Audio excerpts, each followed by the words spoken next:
नमस्कार, एक बार फिर से आपका स्वागत है आवाज़ उत्तर प्रदेश में। मैं हूं शशांक श्रीवास्तव। बात करते हैं उत्तर प्रदेश से जुड़ी बड़ी खबरों की। सबसे पहले बात करेंगे लखनऊ कमिश्नरेट की। लखनऊ कमिश्नरेट के अंतर्गत चौकी निशातगंज प्रभारी द्वारा एक युवक को मामले में हिरासत में लेने के बाद परिजनों ने देर रात तक चौकी पर जमकर हंगामा किया।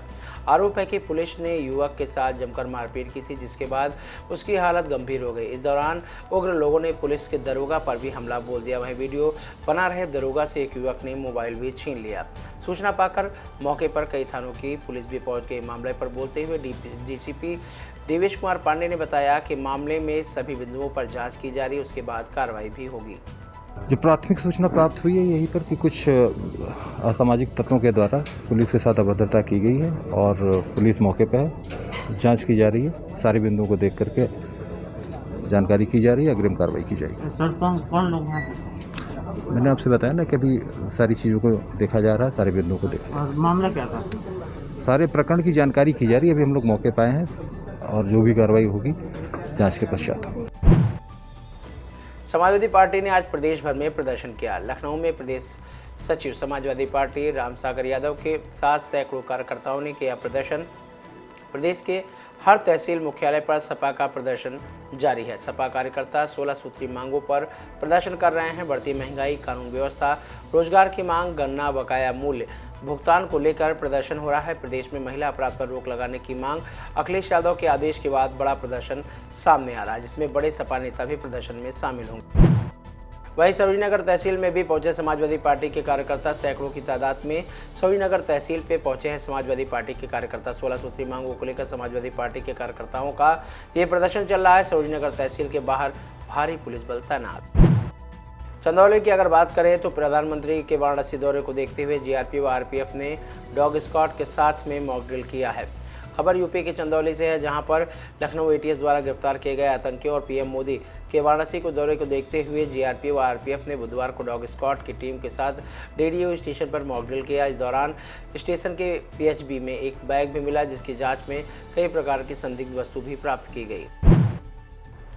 ADG law and order Prashant Kumar का एक बयान आया, जिसमें उन्होंने कहा है कि अंसार गजावतुल हिंदू प्रकरण में गिरफ्तारी हुई है और इन अभियुक्तों की गिरफ्तारी अहम है। मुस्तकीम इस पूरे षड्यंत्र की जानकारी रखता था और इसने पूरे षड्यंत्र में मिनहाज और मशरुद्दीन की सक्रियता की सहायता भी की थी। मुईद ने मुस्तकीम के माध्यम से मिनहाज को पिस्टल उपलब्ध कराई थी। शकील इसके असलहों को प्रबंध कराने की भूमिका निभाता था और मिनहाज इस कार्य में उसका सहयोग भी करता था।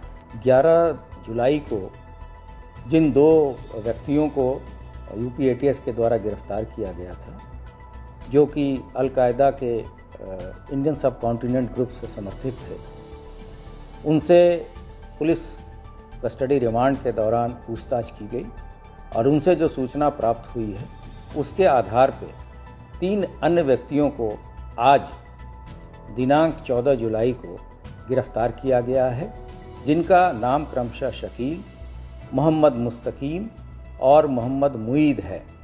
इसमें शकील नामजद अभियुक्त है एफआईआर में और इस पे जो आरोप है वो असलाह प्रबंध कराने में इसकी भूमिका है तथा मिनहाज को इस कार्य में जो इसने मदद की है असलाह खरीदने में, उस संबंध में इस पे मुख्य आरोप हैं।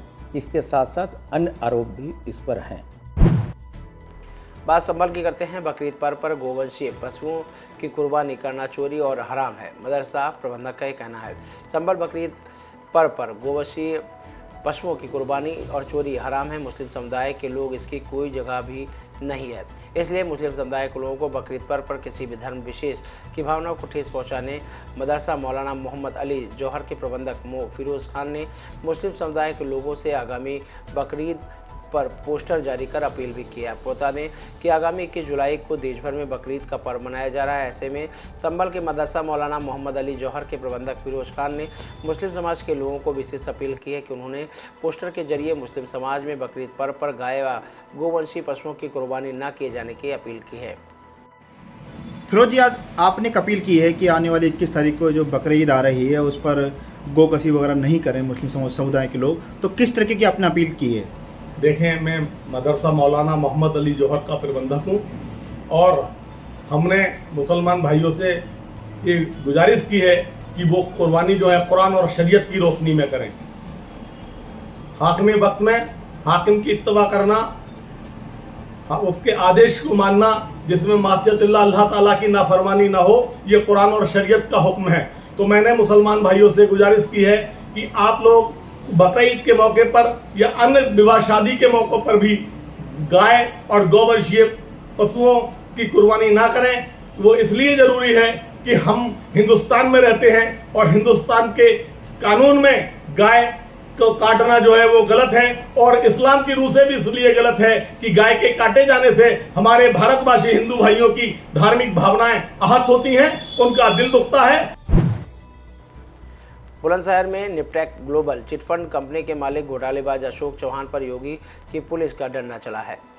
हापुड़ पुलिस ने बुलंदशहर पहुंचकर चिटफंड के धंधेबाज धोखेबाज अशोक चौहान के घर की कुर्की की है। अशोक चौहान ने रकम दोगुना करके लालच दिया है और करोड़ों रुपए का घोटाला किया था। हापुड़ की थाना बहादुरगढ़ की पुलिस ने कुर्की की कार्रवाई की है। बुलंदशहर में नरसेना की ठगी के शिकार लोगों ने दर्ज कराई थी एफआईआर। अशोक चौहान के खिलाफ एफआईआर दर्ज हो गई। पुलिस बनी मृतक पुलिसकर्मी के बेसहारा परिवार का सहारा। जिले में तैनात 4000 पुलिस कर्मचारी और अधिकारियों ने मृतक सिपाही के पीड़ित परिवार को दिया एक दिन का वेतन। एसएसपी बुलंदशहर संतोष कुमार सिंह ने मृतक सिपाही विनीत शर्मा कंप्यूटर ऑपरेटर की पत्नी को सौंपा 33,28,000 रुपये का चेक। एसएसपी के हाथों मदद मिलने से मृतक सिपाही की पत्नी हुई गमगीन। सिपाही विनीत शर्मा की कैंसर से हुई थी मौत। एसएसपी ने अपने दफ्तर में दिया था पीड़ित परिवार को आर्थिक मदद का चेक। महंगाई और बेरोजगारी को लेकर समाजवादी पार्टी के कार्यकर्ताओं का हल्ला बोल। हाथ में महंगाई और बेरोजगारी की तख्तियां लेकर सपा कार्यकर्ता कलेक्ट्रेट बुलंदशहर के गेट के बाहर कर रहे प्रदर्शन। धरने पर बैठे सपा कार्यकर्ताओं ने सरकार के खिलाफ जमकर की नारेबाजी और हंगामा। ड्रोन से की जा रही सफाइयों की निगरानी। धरना स्थल पर भारी पुलिस बल तैनात। कलेक्ट्रेट के बाहर अभी भी धरने पर बैठे सपा कार्यकर्ता। लखीमपुर खीरी जिले के फूलबेहड़ थाना क्षेत्र में 13 साल की बच्ची के साथ सगे चचेरे भाई ने दुष्कर्म की घटना को अंजाम दिया है। आपको बताते चले लखीमपुर खीरी के फूलबेहड़ थाना क्षेत्र में एक बेहद शर्मसार कर देने वाली घटना सामने आई है, जहां बीती 13 जुलाई को देर रात एक सगे चचेरे भाई ने 13 साल के मासूम बच्ची के साथ दुष्कर्म जैसी घटना को अंजाम दे दिया। 13 साल की मासूम अपने घर के आंगन में सो रही थी। उसी समय आरोपी चचेरा भाई उसे उठाकर एकांत में ले गया और उसके साथ दुष्कर्म की घटना को अंजाम दिया। लड़की के परिजनों ने जब बच्ची की तलाश की तो मासूम के पीछे आपत्तिजनक स्थिति में पड़ी मिली। घटना के बाद सभी लोग जमा हुए और लेकिन आरोपी चचेरा भाई वहां से फरार हो गया, जिसके बाद बच्ची के परिजनों ने इसकी सूचना देर रात फूलबेहड़ थाने में दी। पुलिस मामले की तुरंत कार्रवाई करते हुए शक के आधार पर सगे चचेरे भाई को आज दिनांक 14 को 12 घंटे के भीतर पकड़ लिया और कड़ी पूछताछ करने के बाद आरोपी ने अपना जुर्म भी कबूल कर लिया। आरोपी के ऊपर धारा 376 के तहत मुकदमा भी दर्ज कर लिया गया है। क्या है पूरा मामला? थाना फूलबेहड़ क्षेत्र अंतर्गत एक गांव में एक 12 वर्षीय बालिका की उसके परिवार के एक चचेरे भाई के द्वारा उसके साथ दुष्कर्म की घटना की है। पुलिस के द्वारा सुसंगत धाराओं में अभियोग पंजीकृत कर अभियुक्त को गिरफ्तार कर लिया गया है और प्रकरण में अग्रिम विधिक कार्रवाई की जा रही है। अरेस्टिंग हुई है सर? जैसा कि मैंने बताया, पुलिस के द्वारा अभियुक्त को गिरफ्तार कर लिया गया है और अग्रिम विधिक कार्रवाई की जा रही है। केंद्र सरकार से लेकर राज्य सरकार तक महिला और बेटियों की सुरक्षा के बड़े बड़े दावे किए जाते हैं, लेकिन ये दावे लखीमपुर खीरी जिले में फेल होते नजर आ रहे हैं। दरअसल आपको बता दें, लखीमपुर खीरी जिले के थाना फूलबेहड़ क्षेत्र में एक दुष्कर्म की वारदात का मामला सामने आया है। जानकारी के अनुसार लखीमपुर खीरी जिले के फूलबेहड़ थाना क्षेत्र में एक 13 वर्षीय मासूम के साथ उसके चचेरे भाई ने दुष्कर्म जैसी वारदात को अंजाम दिया है। बता दें, चचेरे भाई ने 13 वर्षीय मासूम को चुपके से सोते वक्त उठाकर सुनसान इलाके में ले जाकर उसके साथ दुष्कर्म जैसी वारदात को अंजाम दिया, जिसके बाद परिजनों में कोहराम मच गया। वहीं उसके बाद आरोपी के खिलाफ थाने में एक तहरीर दी गई। तहरीर मिलने के बाद पुलिस ने आनन फानन में आरोपी को उठाकर उससे पूछताछ शुरू कर दी। पूछताछ के दौरान आरोपी ने दुष्कर्म की वारदात को अंजाम देने की बात कही, जिसके बाद पुलिस ने धारा 376 सहित अन्य संबंधित धाराओं में आरोपी को जेल भेज दिया गया है। फारूक हुसैन, लखीमपुर खीरी। रायबरेली में लेखपाल का घूस लेते हुए वीडियो हुआ है वायरल। देश के मोदी सरकार व प्रदेश की योगी सरकार द्वारा भ्रष्टाचार के खिलाफ लगातार अभियान चला रही है। ऐसे मामलों में दोषियों के खिलाफ लगातार कार्रवाई हो रही है। इसके बावजूद भी इस पर नकेल नहीं लग रही है। ताज़ा मामला रायबरेली के डी ब्लॉक का उस समय सामने है जब शादी पूरा कोटवा गांव में तैनात लेखपाल द्वारा गांव की जमीन पर एक व्यक्ति से 20,000 रुपये लेकर उसे ग्राम समाज की जमीन पर मकान बनवाने की छूट दे दी गई। इसकी जानकारी मिलने पर तहसील प्रशासन ने उन्हें तत्काल अवैध निर्माण गिरवा दिया। पीड़ित ने जब लेखपाल से अपने रुपए मांगे तो उसने देने से इनकार कर दिया। मामले के संज्ञान में आते ही एडीएम सलोन ने जाँच करवाने का आश्वासन भी दिया है। सर, सलोन तहसील क्षेत्र अंतर्गत एक लेखपाल का वीडियो वायरल हुआ है जिसमें घूस लेते हुए वो देखे जा रहे हैं। सर, क्या मामला है, क्या कार्रवाई सुनिश्चित? एक वीडियो जो वायरल कथित बताया जा रहा है उसको मैंने भी देखा है।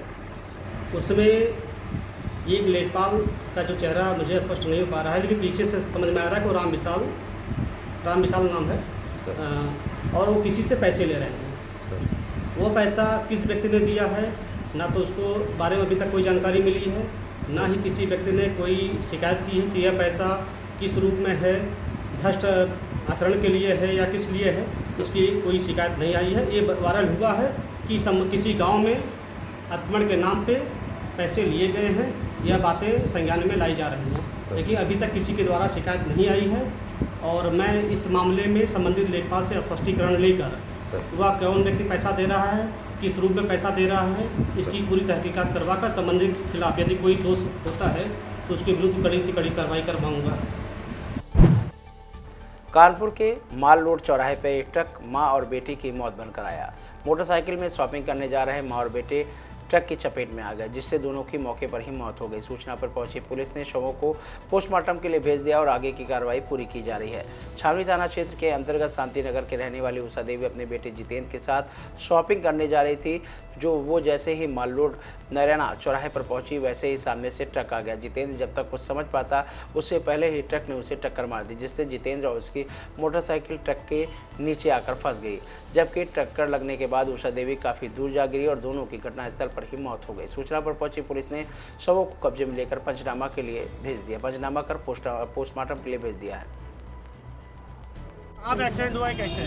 देखिए, आज नरौना चौराहे पे एक बाइक और एक जो है ट्रक में बीच में एक्सीडेंट हुआ। बाइक पे सवार दो व्यक्ति जिसमें एक सौरभ हैं और एक निशा हैं, जो कि रिश्ते में माँ और बेटे बताए जा रहे हैं। इन दोनों की तत्काल मौके पे ही मौत हो गई। जो लेडी हैं उनको जो है पहले ही पीएम के लिए भिजवा दिया गया था। जो पुरुष हैं उनकी बॉडी ट्रक के पहियों में फंस गई थी, जिसको क्रेन बुलवा करके बॉडी को निकलवाया गया, उसको पीएम के लिए भिजवाया गया और जो यातायात जो थोड़ा बाधित हुआ था उसको फिर से सामान्य कर दिया गया। सर, किसकी गलती मानते? इतना बड़ा हादसा, नो एंट्री में कैसे ट्रक आया? देखिए, अभी जो हमारा नो एंट्री का नियम है वो ये है कि जिन गाड़ियों का नो एंट्री का पास होता है वो 2 से 5 के बीच में शहर से गुजर सकते हैं। प्रथम दृष्टया जो दिख रहा है इस गाड़ी पे नो एंट्री का में 2 से 5 के बीच में जाने का पास है। हमें एक बार एग्जैक्ट ये कंट्रोल रूम से पता करना पड़ेगा कि ये एक्सीडेंट कितने बजे हुआ, और अगर ये नो एंट्री के समय जब इनको प्रतिबंधित था उस समय ये गाड़ी शहर में आ रही है तो निश्चित रूप से इसको नहीं आना चाहिए था। इसके लिए जो भी जिम्मेदार लोग हैं उनका पता लगाया जाएगा और उन पर जो है हम लोग गाड़ी चालक कहाँ, उसको पकड़ लिया गया है? देखिए, गाड़ी चालक अभी जो है मौके से फरार हो गया है। गाड़ी नंबर हमारे पास है। ये ट्रक जो बताया जा रहा है कि ये FCI का अनाज लेके जा रहा है। हम ट्रक नंबर से गाड़ी मालिक और गाड़ी चालक का पता लगाकर तुरंत सर, उसके बावजूद नो एंट्री में नहीं आ सकते हैं। ऐसी स्थिति तब बनती है जब पीक आवर हो या आपातकाल हो, लेकिन उसके बावजूद जो है नो एंट्री में एक ट्रक आया और पास लगा था। देखिए, हमने पहले ही आपको बताया कि इसके लिए जो भी जिम्मेदार हैं उनका पता लगाकर उनके खिलाफ कार्रवाई की जाए। आगे के लिए क्या व्यवस्था बनाएंगे ऐसे हादसे रुके? देखिए, निश्चित रूप से हमारा ये प्रयास है कि सड़क सुरक्षित हो, लोगों की यात्रा सेफ हो और इस तरह की दुर्घटनाएं रुके। इसके लिए जो भी हमारे स्तर से प्रयास किए जाएंगे और ट्रैफिक पुलिस के लिए प्रयास किए जाएंगे, लगातार हम लोग इसके लिए खबर दोपहर में इतना ही। मिलते हैं अगले बुलेटिन में। फिलहाल हमें और हमारी टीम को दीजिए इजाजत। नमस्कार।